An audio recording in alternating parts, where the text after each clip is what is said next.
Hello everyone, welcome back to channel. ಇವತ್ತು ಮಟರ್ ಪನ್ನೀರ್ ಮಸಾಲ ಮಾಡೋಣ. ಮೊದಲಿಗೆ ಒಂದು ಕಡಾಯಿಗೆ 1-2 ಸ್ಪೂನಷ್ಟು ಎಣ್ಣೆ ಅಥವಾ ತುಪ್ಪ ಅಥವಾ ಬೆಣ್ಣೆ ಯಾವುದಾದ್ರೂ ಹಾಕ್ಕೋಬೋದು. ಕಟ್ ಮಾಡಿರೋವಂಥ ಪನ್ನೀರ್ ಕ್ಯೂಬ್ಸ್ನ 1-2 ನಿಮಿಷ ಫ್ರೈ ಮಾಡಿ ತೆಗೆದಿಟ್ಕೋಬೇಕು. ಇಲ್ಲಿ 400 ಗ್ರಾಮ್ಸ್ ಅಷ್ಟು ಪನ್ನೀರ್ ಇದೆ.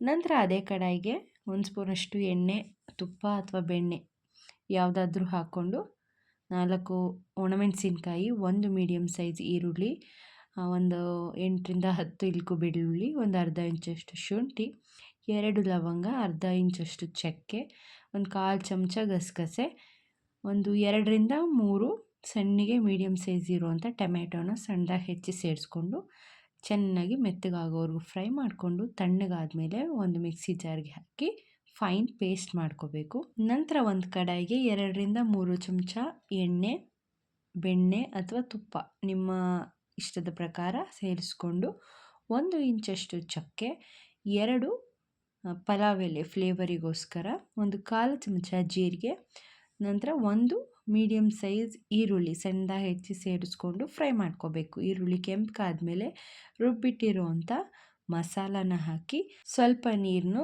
ಜಾರನ್ನ ತೊಳೆದು ಹಾಕೋಬೋದು. ನೀರು ಎಷ್ಟು ಬೇಕೋ ಅಳತೆ ನೋಡಿಕೊಂಡು ಈಗಲೇ ಸೇರಿಸ್ಕೋಬೋದು.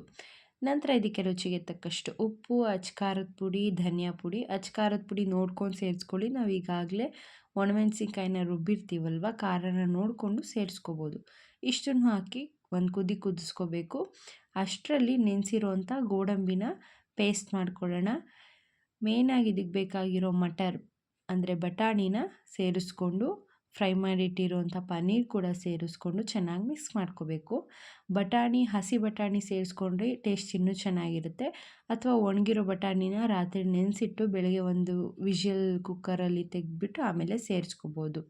ಫೈನಲ್ ಆಗಿ ರುಬ್ಬಿರುವಂಥ ಗೋಡಂಬಿ ಪೇಸ್ಟ್ ಏನಿದೆ ಅದನ್ನು ಸೇರಿಸ್ಕೊಂಡು ಮೇಲೆ ಕೊತ್ತಂಬರಿ ಅಥವಾ ಕಸೂರಿ ಮೇಥಿ ಬರುತ್ತಲ್ಲ ಅದನ್ನು ಕ್ರಷ್ ಮಾಡಿ ಸೇರಿಸ್ಕೊಂಡು ಬಿಸಿ ಬಿಸಿಯಾಗಿ ಸರ್ವ್ ಮಾಡ್ಬೋದು.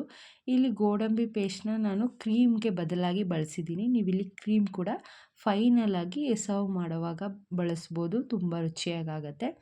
ಇಷ್ಟನ್ನು ಹಾಕಿ 1-2 ನಿಮಿಷ ಫ್ರೈ ಮಾಡಿ ಬಿಸಿ ಬಿಸಿಯಾಗಿ ಸರ್ವ್ ಮಾಡಿದ್ರೆ ಮಟರ್ ಪನ್ನೀರ್ ಮಸಾಲ ರೆಡಿ ಆಗುತ್ತೆ. ತುಂಬ ಚೆನ್ನಾಗಿರುತ್ತೆ, ಟೇಸ್ಟಿಯಾಗಿರುತ್ತೆ. ಖಂಡಿತ ನೀವು ತಪ್ಪದೆ ಟ್ರೈ ಮಾಡಿ. ವಿಡಿಯೋ ಇಷ್ಟ ಆದಲ್ಲಿ ವಿಡಿಯೋಗೊಂದು ಲೈಕ್ ಕೊಡಿ, ಚಾನಲ್ನ ಸಬ್ಸ್ಕ್ರೈಬ್ ಮಾಡಿ. Thank you so much.